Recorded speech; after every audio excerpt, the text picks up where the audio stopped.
Alright, what is good, and welcome back to some more Rugby League Live 4. This is going to be a little breakdown of what we saw earlier today. Just a couple of things that I liked, some things I didn't like, and yeah, let's go over it. Alright, so right off the bat is the kickoff animation, and this is actually something that some of you guys didn't like. I personally wasn't bothered by it too much, but I want to gauge what everyone thought about it, so I thought I'd show that first up. Continuing on from the kick is the big hit and the ball getting knocked loose.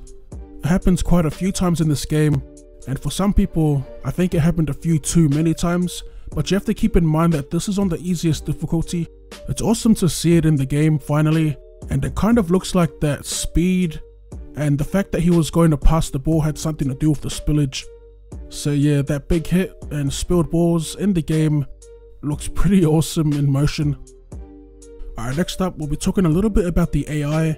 Now, although it's on one of the easiest difficulties, you could clearly see the improvement. They look to be much more diverse in attack, from spreading the ball right out to the wing to dropping little inside balls. In my opinion, from the little bit of footage we've seen, the AI looks like it's improved big time from Rugby League Live 3. Speaking of AI, I actually asked Shannon Grixty if we could get some AI vs AI on Legend difficulty action, and he actually replied back and said that it's on the way. So yeah, looking forward to seeing some more of that.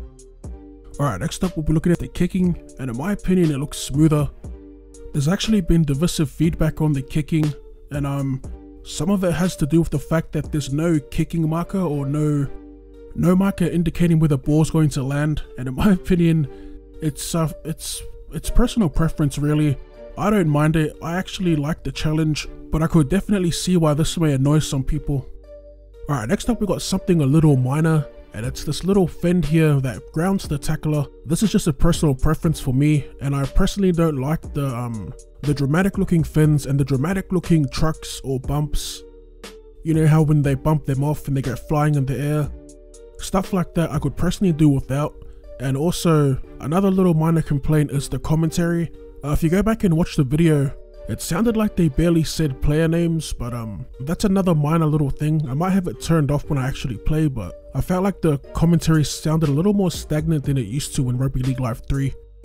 Alright, now moving on to the last thing I want to talk about, and it's probably my favorite part of the game that I've seen so far, and it's all the attacking shapes. I don't think we've seen set plays in action yet. We've seen so many options and variety in attack, and it's such a refreshing thing to see, especially coming off Rugby League Live 3. There were attacking shapes and all of that, but the game was very limited. There wasn't much activity off the ball, and right off the bat, from the few minutes we've seen of this game, we can already see that that's changed a lot, and I'm just super excited to test these running lines out, and I'm really keen to try and execute some realistic looking plays. If you know me and you know the way I play Rugby League Live 3, I try and play realistically, and yeah, I'm just keen to get my hands on the game right now.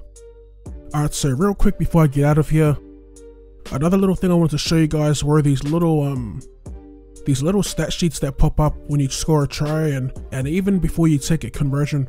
These small little inclusions just add more to the experience, and I thought it was a nice little touch, and it looks like they used their real life stats in there, so yeah, that's pretty cool to see. Alright, so that's going to wrap up this little analysis of the first gameplay video we saw.